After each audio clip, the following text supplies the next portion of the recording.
Pemirsa, kita bertemu kembali di Karni Ilyas Club. Tidak ada isu yang paling rame pekan ini, kecuali carut-marutnya aturan untuk PCR. Dan di balik carut-marut itu ribut heboh pula tentang bisnis dari PCR. Kenapa saya bilang carut-marut? Masing-masing menteri mengeluarkan aturan-aturan yang berbeda-beda. Dan itu selang satu hari keluar lagi aturan yang baru. Dari semua penumpang pesawat harus punya PCR. Dan kemudian disusul pengumuman untuk moda transportasi lain pun harus bawa PCR.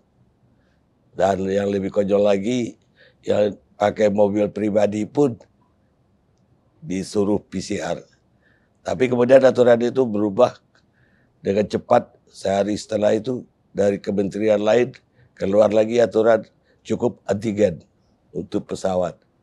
Dan tentu saja untuk yang naik bus atau kereta api pun harus berubah. Tapi banyak orang yang bilang apa gunanya? Harus di antigen pun orang masih bertanya. Sebab kalau orang di mobil di antigen ternyata positif, apa disuruh turun di tengah jalan? Itu juga jadi carut marut menurut saya. Dan bersama saya sore ini ada dokter muda, Dokter Epa. Namanya panjang juga, Epa Sri Diana. Yang beda dengan dokter-dokter lain. Dokter ini bersuara lantang, padahal dia pengurus ID, dia di rumah sakit pemerintah juga, dan dia dokter yang spesialis COVID. Dan dia mengatakan, ya kalau bayar nggak usah aja PCR. Dan rakyat lapar, artinya nggak sanggup harus PCR kalau dia harus kemana-mana. Saya ingin lebih jauh dengan Dokter Eva. Kenapa Dokter Eva sampai menggebu-gebu dan mirip aktivis saya lihat pakai orasi di tengah publik. Ya. Assalamualaikum warahmatullahi wabarakatuh. Waalaikumsalam. Pak Karni, kenapa saya begitu aware dengan masalah ini?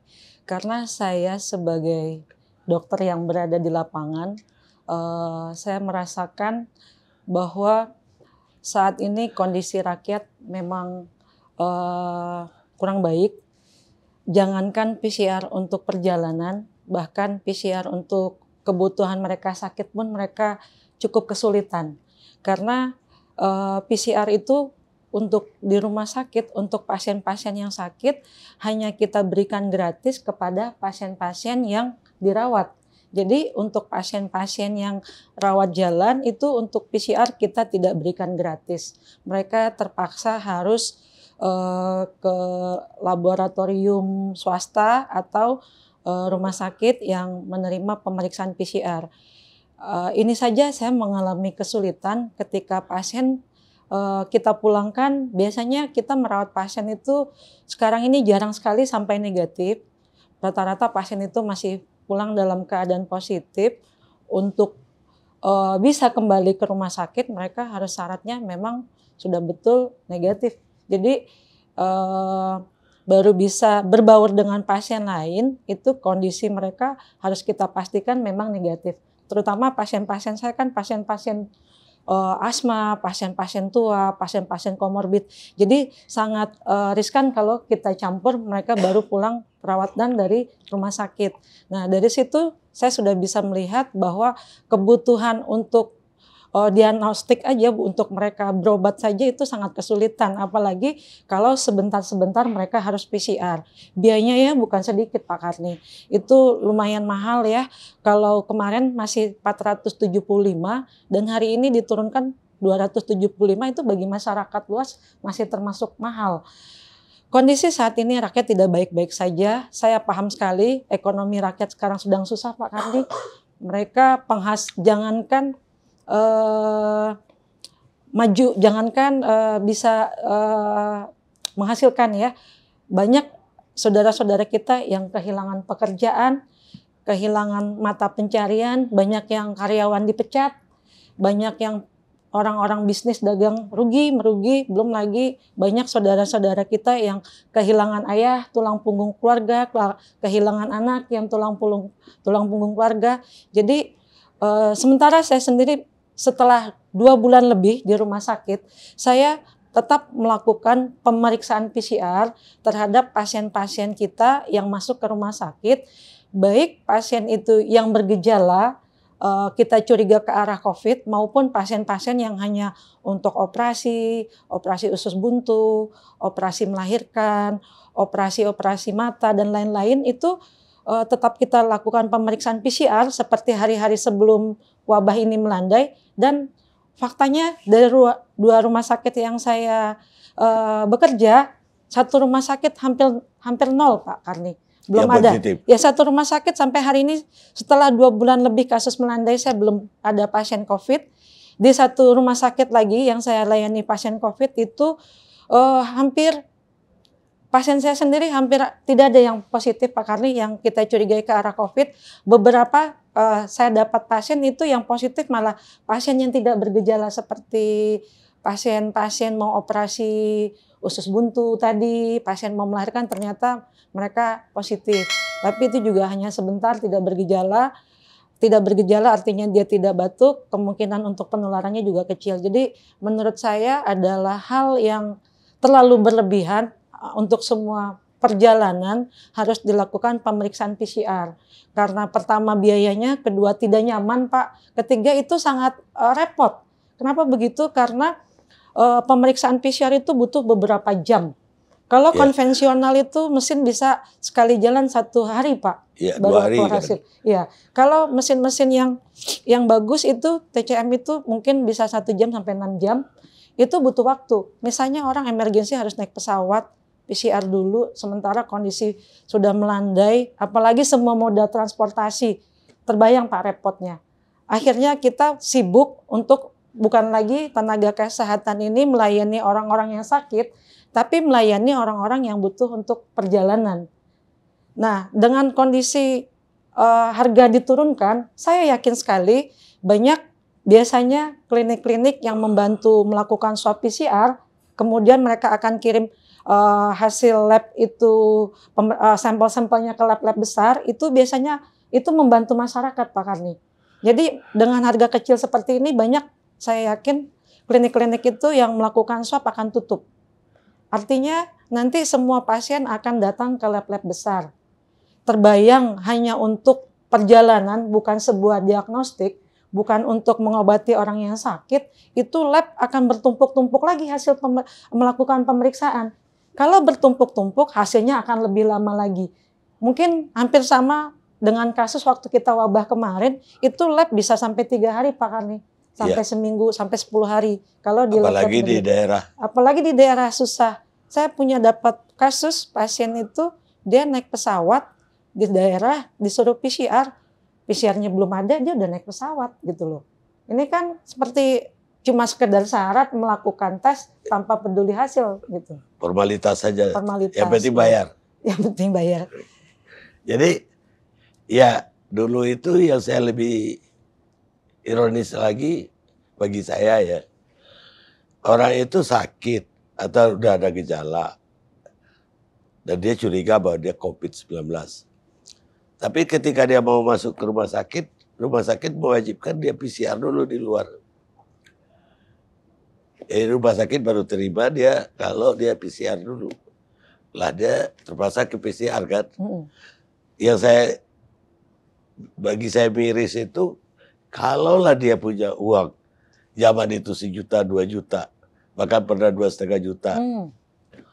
Kalau dia nggak punya uang, kan dia nggak pergi tempat PCR.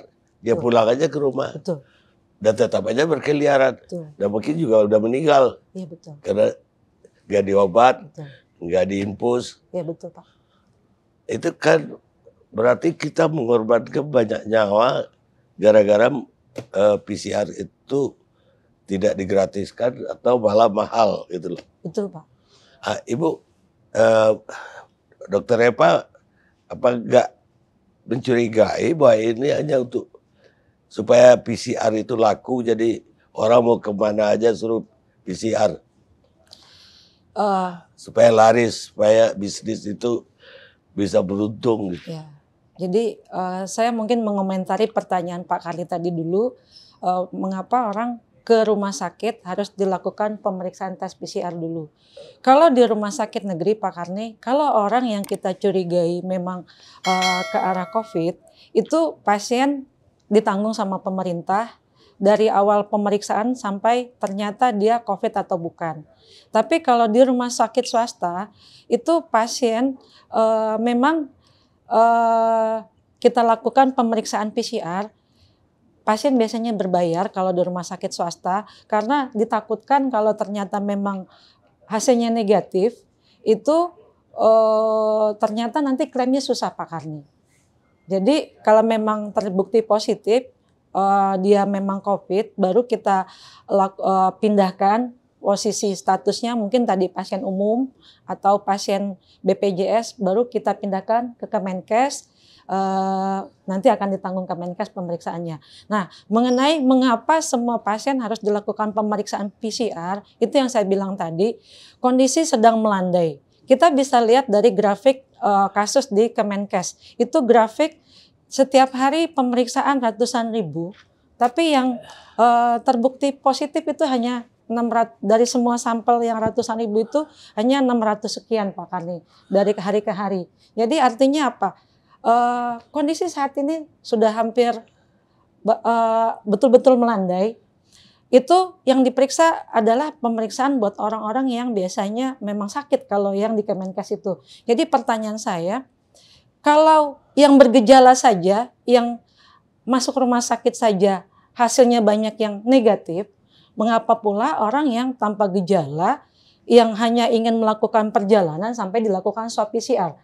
Masalah bisnis Pak Karni, mungkin kalau saya melihat pendapat teman-teman, memang pasti masyarakat akan bertanya, apa ada bisnis gitu? Apalagi kita bisa lihat kan di media sekarang ternyata bisnis ini punya Sianu, punya pejabat Sianu, pejabat Sianu. Saya kira tidak salah kalau masyarakat berpikir seperti itu Pak Karni. Apalagi masyarakat berpikir gini, kok tadinya 2,5 juta bisa jadi 1,5 juta, kemudian 475 terus bisa 275 setelah diributkan. Setelah diributkan.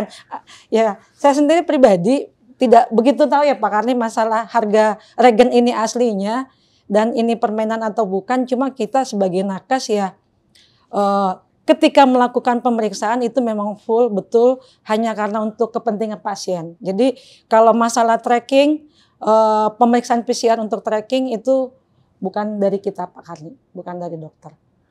Baik, tapi di lain pihak Bu, ini angka menurun ini berarti selama ini walaupun ada carut marut tadi dari peraturan, dari pengaturannya juga, bahkan dari harga, tapi berarti pemerintah secara keseluruhan berhasil dong.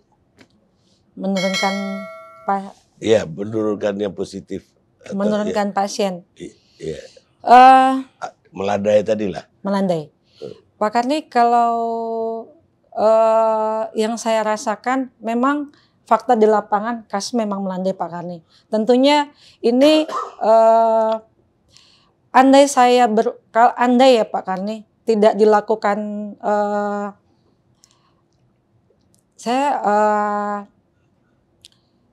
saya kira memang ada peran pemerintah juga dalam kasus melandai ini. Iya. PPKM yang berjilid-jilid, tapi mungkin kalau tracking biasanya gini Pak Karni. Biasanya pasien kita yang masuk ke rumah sakit itu kita lakukan tracking untuk bukan tracking untuk diagnostik, satu pasien itu 2 kali pemeriksaan. Saat ini hanya 1 kali pemeriksaan. Padahal waktu dulu dengan 1 kali pemeriksaan, sering ternyata pemeriksaan berikutnya pasiennya ternyata positif Pak Karni. Cuma kalau saat ini memang kondisi pasien yang kita periksakan itu pun gejalanya memang sudah tidak seperti COVID lagi. Kalau COVID itu biasanya saturasinya turun, perburukan cepat. Saya kira memang ini ada peran dari pemerintah dalam menurunkan kasus, bukan hanya karena tracking yang turun. Apa gara-gara vaksinnya lebih masif? Vaksin tidak mencegah seseorang menjadi sakit, Pak Karni. Vaksin hanya membantu ketika seseorang yang terkena COVID itu gejalanya tidak seberat ketika sebelum vaksin. Jadi vaksin tidak mencegah seseorang menjadi COVID, jadi bukan karena vaksin ya Pak Karni. Oh, jadi bukan. Kalau begitu benar ya ngomongin Siti Fadila dong. Bahwa ini mujizat aja katanya, bukan gara-gara vaksin, bukan gara-gara mujizat dari Tuhan, dia bilang, yang bikin melandai. Ya itu atas rahmat Allah juga Pak Karni, karena datangnya juga kan mendadak nih Pak Karni. Tapi saya kira karena memang Pak Karni, virus itu kan ada usianya, ada waktunya. Jadi ketika orang dicegah bertemu dalam waktu tertentu, lama-lama virusnya bisa habis Pak Karni. Makanya mungkin juga karena kan prokes, kalau menurut saya Pak Karni. Prokes yang didukung dengan PPKM itu yang membantu kasus ini jadi turun. Ya, kayak tapi kematiannya tinggi loh Pak Karni. Jadi ya waktu kemarin itu. Jadi virusnya ada yang hilang bersama orang yang wafat, sembuh bersama orang-orang yang diisolasi mandiri Pak Karni, dan sembuh memang pada orang-orang yang diobati. Iya, artinya setelah kena banyak orang. Iya, kayak flu Spanyol. Iya betul Pak Karni. Awal abad ke-19, 1918 ya. Dan Ebola segala macam kan, flu burung juga hilang begitu saja kan. Iya. Sementara obatnya belum pernah ditemukan. Iya. Jadi ini keajaiban alam aja kalau begitu. Iya, bisa Pak Karni. Ya, pastinya dengan harusnya dibantu dengan, tidak mungkin kalau tanpa kebijakan Pak Karni bisa hilang. Pasti kebijakan yang dibuat pemerintah, usaha-usaha kita semua, dan tentunya dengan kesadaran rakyat Indonesia juga Pak Karni. Ya, artinya dengan kerjasama antara pemerintah dan masyarakat tadi, ini bisa hilang. Ya. Tapi belum hilang ya Pak Karni? Bisa hilang. Bisa hilang. Kalau jawaban Ibu seperti itu, artinya ya bahwa yang dilakukan pemerintah ini, langkah-langkah PPKM berjilid-jilid ini justru bagus untuk masyarakat. PPKM berjilid-jilid ini kalau menurut saya Pak Karni, sebaiknya di awal dulu, bukan PPKM berjilid-jilid Pak Karni, lockdown. Karena awal-awal. Iya, kalau PPKM berjilid ini korbannya masyarakat Pak Karni. Terlalu lama masyarakat dikukung sehingga banyak usaha ekonomi rakyat yang hancur. Saya kira kalau di awal lockdown, tutup sementara, itu virus lebih cepat berhenti, ekonomi saya pikir lebih cepat bangkit dari itu. Jadi di awal pencegahan itu mungkin dananya lebih besar, tapi tidak sebesar dengan kondisi PPKM yang berjilid-jilid ini. Kerugian masyarakatnya juga, korban jiwanya juga, gitu Pak Karni. Kita kan bisa lihat di luar negeri, nggak ada PPKM berjilid-jilid. Mereka langsung lockdown. Iya. Jelas hasilnya. Dan temponya juga tidak berkepanjangan Pak Karni. Tidak berkepanjangan. Dan korban jiwanya juga bisa dihindari. Padahal Vietnam negara yang mungkin sama dengan kita ya Pak Karni ya. Itu dari awal ya sudah karena ketat. Kalau pemberian vaksin sendiri, bagaimana menurut Dr. Eva? Kan awalnya kita dikasih Sinovac, kemudian datang lagi AstraZeneca, kemudian baru Moderna, baru Pfizer kan. Menurut Ibu ini tadi katanya tidak berarti orang yang divaksin tidak akan kena. Kalau kita lihat dari berbagai macam jenis itu, yang mana yang lebih rentan? Efikasinya lebih rendah. Di antara yang paling rendah itu efikasinya Sinovac. Sinovac. Iya, Sinovac. Kalau menurut data-data yang ada itu hasil penelitian yang paling rendah Sinovac. Yang paling tinggi, yang paling bagus? Pfizer, Kang. Jadi udah benar Pfizer yang paling tinggi. Jadi bukan AstraZeneca atau Moderna, tapi Pfizer. Tapi kan sekarang obat juga udah ketemu di Amerika. Kalau nggak salah pabrik Merck Iya. itu udah menemukan. Itu menurut Ibu gimana? Itu memberi harapan nggak untuk menyembuhkan yang terkena? Iya. Kita sama seperti vaksin, Pak. Tiap negara berusaha menemukan, demikian juga dengan obat. Cuma obat ini kan belum didistribusikan ya Pak, dan belum pernah kita coba. Itu memang sebuah harapan, tapi sesuatu ya belum bisa kita. Masih tanda tanya lah iya, ya. masih tanda tanya. Karena tentunya kalau obat itu kan memang harus dipakai dulu Pak Karni. Harus dicobakan sambil berjalan, itu memang harus dicoba di berbagai negara. Harus percobaan multisenter Pak Karni, bukan uji coba lah. Iya, sambil dipakai sambil dicoba Pak Karni, karena ini kan menyangkut wabah ya. Wabah itu beda dengan penyakit biasa ya kan. Kalau wabah itu kita harus segera menemukan sambil dipakai, sambil seperti vaksin Pak Karni, sambil uji coba. Ya, tapi harganya juga lumayan Bu, Ya.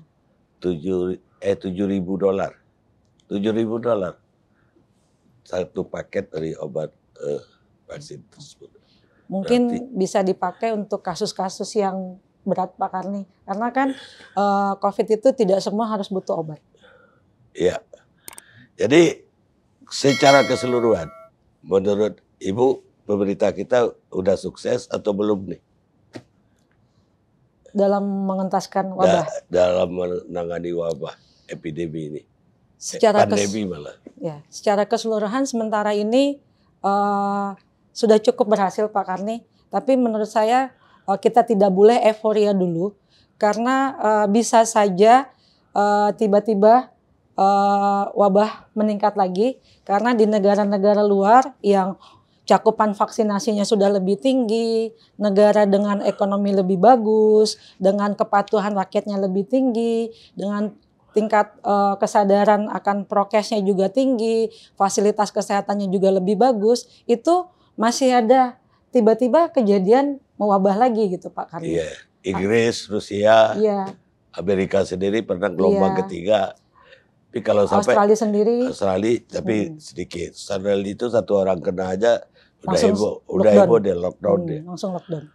Kalau lain itu udah banyak baru mereka ribut. Tapi ya mudah-mudahan yang dibilang Ibu Siti Fadila, mujizat Tuhan itu memang datang untuk rakyat Indonesia sehingga nggak ada gelombang berikutnya. Demikian pemirsa, ngobrolan sore saya dengan Dr. Eva yang berbakat aktivis. Kayaknya waktu mahasiswa dulu ikut demo melulu. Sampai kita ketemu Kari Ilyas Club yang akan datang.